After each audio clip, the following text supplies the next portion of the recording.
Assalamualaikum warahmatullahi wabarakatuh.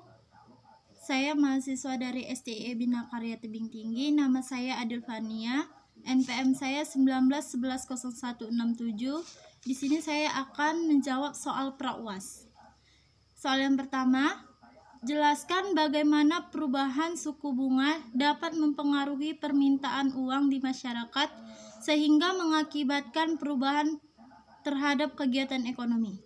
Jawabnya, perubahan suku bunga dapat mempengaruhi permintaan uang di masyarakat hingga mengakibatkan perubahan terhadap kegiatan ekonomi dikarenakan suku bunga itu sama dengan adalah harga uang.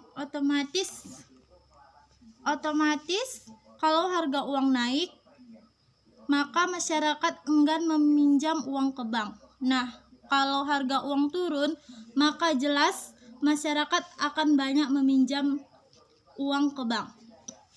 Soal yang kedua, jelaskan menurut pendapat Anda apa perbedaan kebijakan tarif barier dengan kebijakan tarif non-barier.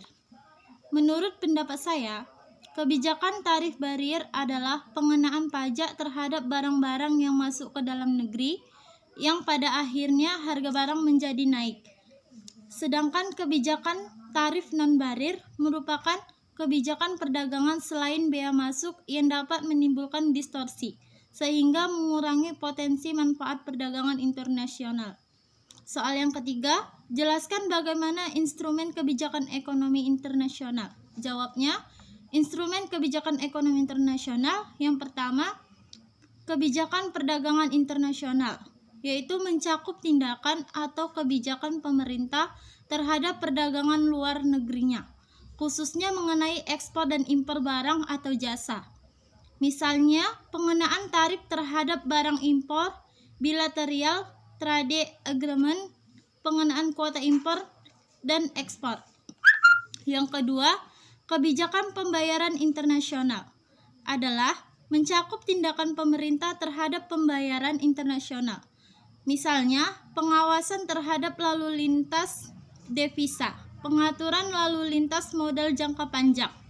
Yang ketiga, kebijakan bantuan luar negeri adalah tindakan atau pemerintah yang berhubungan dengan bantuan atau grants, pinjaman atau hutang atau loans, bantuan untuk rehabilitasi serta pembangunan. Yang keempat, jelaskan menurut pendapat Anda apa yang dimaksud dengan perekonomian terbuka. Jawabnya, menurut pendapat saya, perekonomian terbuka adalah perekonomian yang bekerja sama dalam perdagangan internasional dengan negara-negara lain berupa ekspor impor barang dan jasa serta modal. Yang kelima, jelaskan menurut pendapat Anda apa yang menjadi faktor penghambat dalam proses pembangunan. Jawabnya, menurut pendapat saya yang menjadi faktor penghambat dalam proses pembangunan yang pertama, perkembangan penduduk terhadap perkembangan tingkat kesejahteraan yang dipengaruhi oleh kemampuan masyarakat untuk menciptakan tabungan, corak penanaman modal yang akan dilakukan, masalah pemerataan, pendapatan, dan lain-lain.